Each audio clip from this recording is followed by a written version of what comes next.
right. So I am here today with my wonderful friend, Gatelf McFarlane. Hi, Gatelf. Hello, Lisa. So Gatelf has been visiting me for the past couple of days after an amazing Hi, event. y'all. After an amazing event that we did in Red Deer, Alberta for the Be the Change. And Gatelf and I have been wanting to do this interview for a while because I wanted her to share with you her experience. Two things. Actually, we're going to go do two things today. One is about the Radiant Leadership Academy, but the second one is about your experience becoming a Kim 10 speaker and that whole journey. So let's start with the Kim 10 speaker first, okay? So first of all, tell us a little bit about yourself, and then I'm going to jump in to ask you some questions about your experience. Well, for me, I have been someone that I've always loved being in the background. I'll pray for you. I will support you. I will do everything. And most people didn't even know I existed because I love being in the background because I knew I'm a prayer warrior. And you know what? I don't need a forefront. However, if the need arises and say a speaker isn't turning up or something is needed, I can always step forward and I do it because I know I was competent enough to do it. So it's not a matter that I couldn't do it. It's just that I chose not to. And I've always chosen to be in the background. And that was basically my lifestyle. So then fast forward to about a year ago, you got introduced to the Girl Power Alliance. Yes. And started taking some of the personal, professional, and leadership development courses there. Yes. And one of them, of course, was the Radiant Leadership Academy. But then in that same year, we started the Kingdom Speaker Academy. So first of all, what motivated you to take that course? Well, a lot of times you, especially as a person of color, people think that you have nothing to say. And you are looked down no matter what level of education you have. People look down because most people don't articulate themselves well. And I didn't want to be in that place where I am now missing opportunities that God had for me because I didn't know how to articulate myself properly. And people thought just it's because I was shy or I was insecure. And for me, it wasn't a matter of being shy or insecure. It's, you know what? You only have one chance to make a first impression. And since I didn't want my one chance to be an impression that I couldn't do because I wasn't trained, I wasn't taught, I didn't want that to be my one chance and I failed. So I was quite easy to keep my mouth shut until I was taught. So for those who are watching or listening today, the Kingdom Speaker Academy is a 9-week speaker training for those who are kingdom-minded. Doesn't mean you have to be preaching scripture and everything. It's coming from a kingdom perspective. You're coming from a place of values. And then from that, you can then go on to choose to become certified as a Kim 10 speaker. So Kim 10 is the framework that you're taught in the Kingdom Speaker Academy, and Kim 10 stands for Kingdom Impact Message in 10 minutes. So of the 150 or so that went through the 9-week training, a number of them, we only had a number of spots, went ahead, I think it was like 22 or 21 who chose to go on to be certified. And what that meant is there's 2 days in person where you're going to be coached on the stage to how to improve your presentation, your delivery, all that stuff.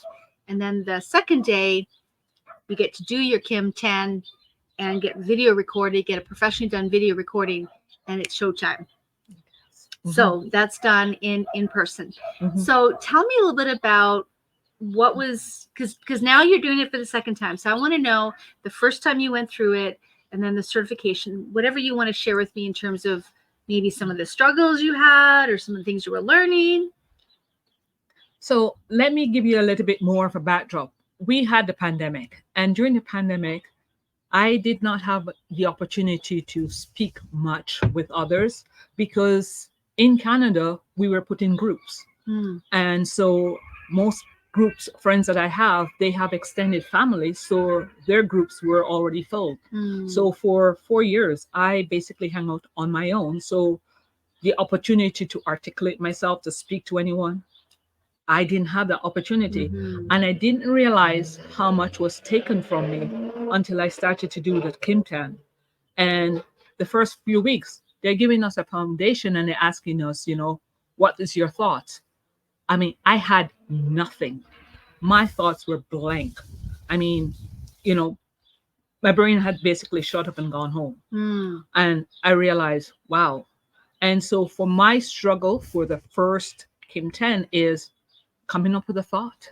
I struggled with a thought and I didn't know that I could reach out and says, hey, I'm struggling because I had been in a place for 4 years learning to survive on my own. So Mm. you've basically have built that survival technique. Mhm. So you don't even realize, hey, I'm struggling here. Mhm. Hey, and the teachers would have been willing to help me, Mhm. but I didn't know to even ask.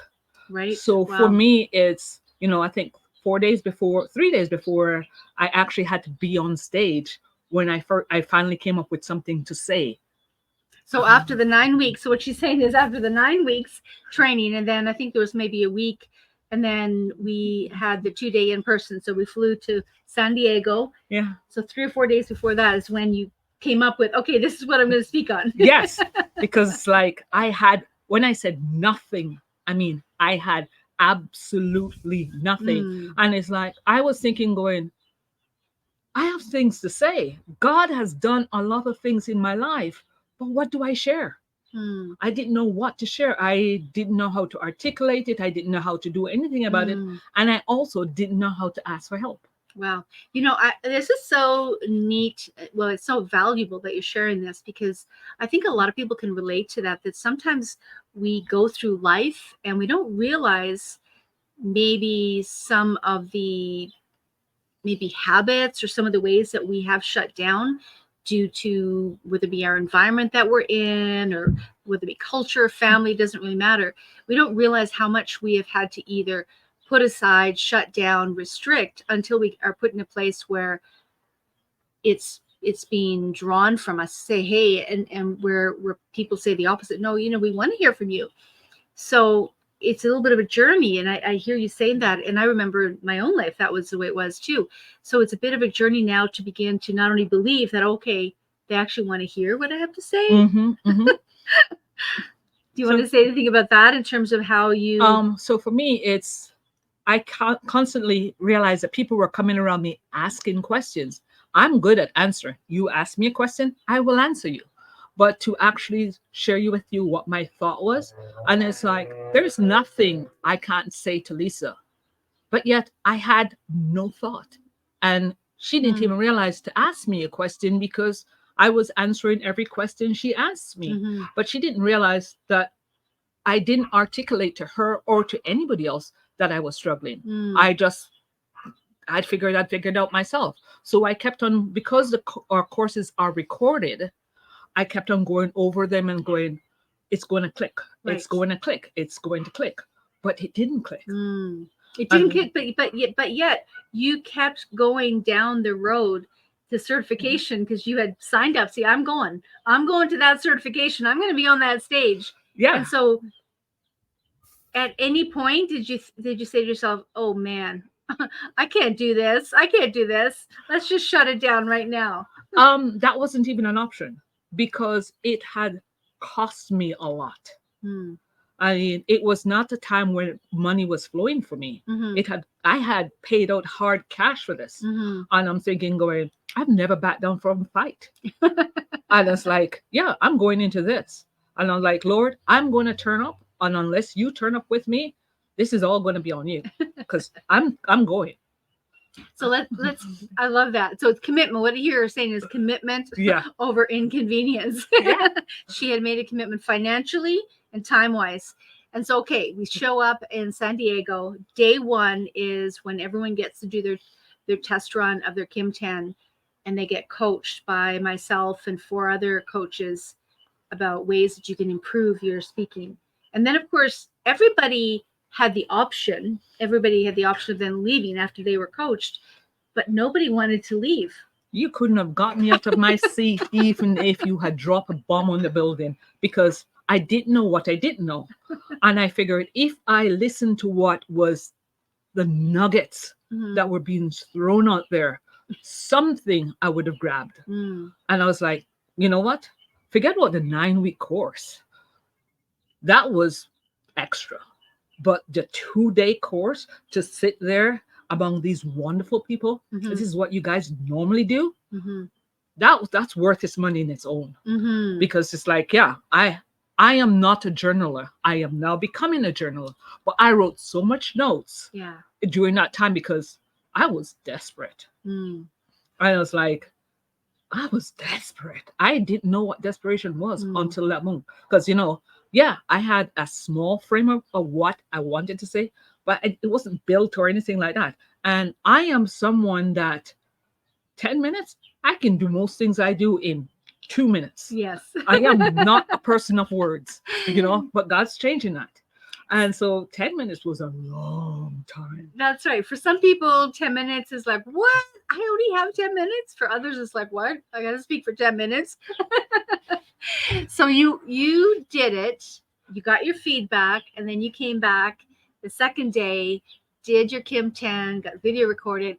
Tell me a little about what that felt like. And then, of course, you got your certification as a certified Kim 10 speaker. Tell me a little bit about what that felt like to actually do that and finish and deliver that message. For me, it's when I did the certification and I've got the certificate and everything like that. It's the first thing that one is like, oh, you weren't standing this, you weren't doing this, and I was like, no, I did it. Stop even trying. I'm not someone that criticizes myself, but I found myself starting to try to criticize myself. I had to say, no, that is not me. That's not my personality. And so I thought, you know what? This is an opportunity for me to start to every opportunity henceforth, I'm going to use it to speak. So I am now certified. So the first thing is I went back to work, and whenever I was saying anything and people were kind of giving me that look as if you're speaking, I'm like, oh, I am a certified speaker now. And so By the way, yeah. And people are like, wow. And I said, yes. And so, sometimes team members and stuff like that would tend to want to put me down when I was like, no, I am certified. I paid the money. I got the training. I have the certificate. I realized a lot more people were listening to me because now I'm certified.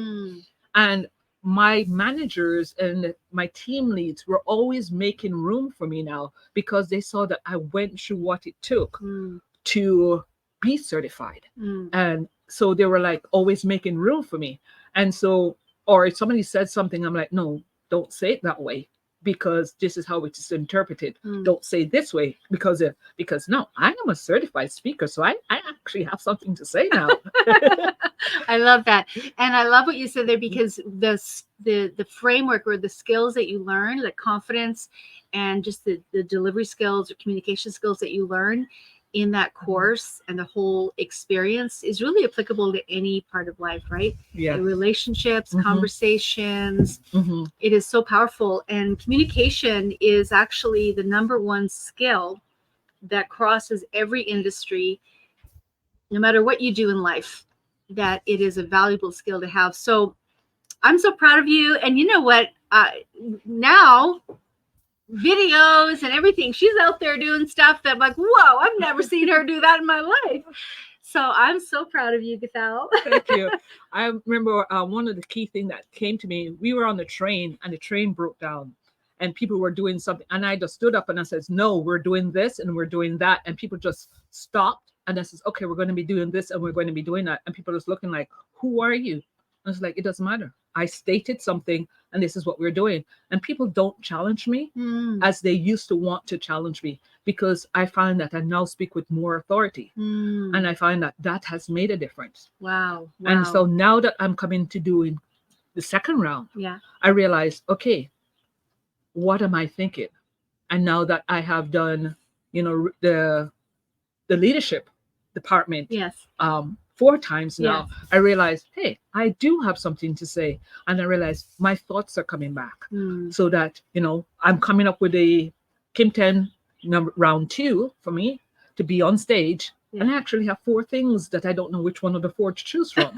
Whereas before I had nothing. So That's so good. That's so good. Well, if you're listening today and you're wondering whether or not this is of any value to you, if it's something that would add value to your life, I hope you've been encouraged today by Gatel's story and about the things that she shared, and the fact that it has impacted her profession, her relationships, but also it's a skill that you can continue to master and develop and be able to put yourself out there. So I want to encourage you, if you're interested, to put KSA down below for Kingdom Speaker Academy, and we'll follow up with you to be able to get you more information about our next round, because your story matters and your voice was meant to be heard. There's someone waiting to hear what you have to say that only you can say to reach them and help them fulfill the call of God on their life. Thank you so much, my friend. Thank you for having me. Appreciate it. Bye, everyone. Bye, everyone. As you're listening today, you may have felt prompted to say, I want to become a much better speaker. I want to be able to speak with confidence, clarity, and transformational impact. I want to invite you to check out the link in the comments below, wherever you're listening to this. Your voice is an instrument of transformation and needs to be heard, so let it be heard.